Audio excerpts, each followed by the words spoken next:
आपकी नीतियाँ, ऐसा लगता है जैसे कि अब आज प्रधानमंत्री का जन्मदिन है और वो विश्वकर्मा योजना ला रहे हैं ओबीसीज के लिए, खास तौर पर जो हुनरमंद ओबीसीज हैं उनको खास तौर पर। आप भी समर्थन इसी आइडियाज का करते हैं? नहीं, प्रधानमंत्री तो केसीआर के देखा देखी कर रहे हैं, कॉपी किए हैं। ये तो ओबीसी के जो प्रोफेशन का स्कीम था वो तो प्रधानमंत्री से पहले 5 महीने पहले केसीआर यहाँ पर लागू कर दी तेलंगाना में, उसकी कॉपी की है वो लोग। ये जो विश्वकर्मा योजना, हाँ बिल्कुल, बता रहा हूँ आपको, केसीआर उसको लाए थे और प्रधानमंत्री से कॉपी कर रहे हैं। पहले यहाँ पर तेलंगाना में आया, जितने ओबीसी के जो प्रोफेशंस हैं उन तमाम को वो फाइनेंशियल ग्रांट दे रहे हैं, तो प्रधानमंत्री को वही कॉपी कर रहे हैं, बीजेपी उसकी कॉपी कर रही है। लोग कहते हैं कि ये सब इसलिए हो रहा है क्योंकि शायद चुनाव जल्दी हो जाएं। आपको भी ऐसा लगता है कि चुनाव जल्दी हो सकते हैं, तेलंगाना के डिले हो सकते हैं? क्या लगता है आपको? नहीं, देखिए, अब हमारा मानना यह है कि हमारी पार्टी हमेशा चुनाव के ही मोड में पहले दिन से काम करती है।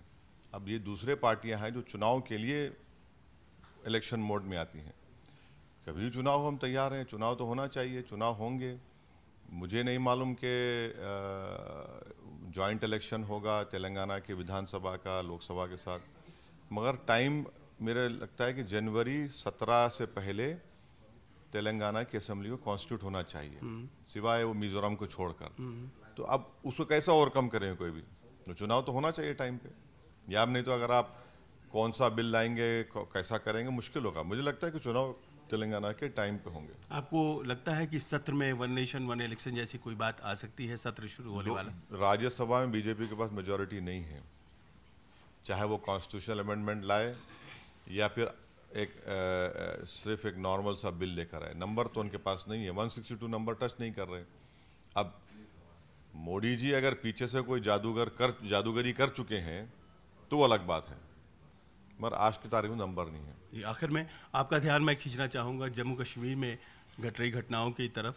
आतंकवाद अभी भी वहाँ पर वो अपना फन काढ़े खड़ा है, हमारे जवान मर रहे हैं। बिल्कुल। और ऐसे में धारा 370 के विड्रॉल का विरोध, बीजेपी ने जो प्रोपोगंडा किया था कि 370 खत्म हो हम कर दिए और आतंकवाद दहशतगर्दी खत्म हुई, कहाँ खत्म हुआ है? अहमदाबाद में नरेंद्र मोदी स्टेडियम में आप क्रिकेट मैच खेलेंगे। अगर बीजेपी सत्ता में नहीं होती तो क्या बीजेपी क्या बोलती? मैच नहीं होना चाहिए। बीजेपी यही तो बोलती थी, बिरयानी डिप्लोमेसी। अब कौन से क्रिकेट मैच? भाई जानों का खेल खेला जा रहा है राजौरी में, अनंतनाग में, कश्मीर में, और आप क्रिकेट मैच खेलेंगे? देख लीजिए। तो आपके हिसाब से हम मान के चलें कि ये जो मैच हो रहे हैं इंडिया पाकिस्तान, क्रिकेट मैचेस नहीं होने चाहिए? नहीं, मैं नहीं कह रहा हूं, मैं सिर्फ बीजेपी के उन तमाम बीजेपी को ये बातें याद दिला रहा हूं कि आप जब सत्ता में नहीं रहते तो आपका चेहरा ये होता है। बिरयानी डिप्लोमेसी की आप बात कर रहे हैं, जब सत्ता में आ जाते हैं तो आप बिरयानी खा लेते हैं। हमसे बात करने के लिए शुक्रिया।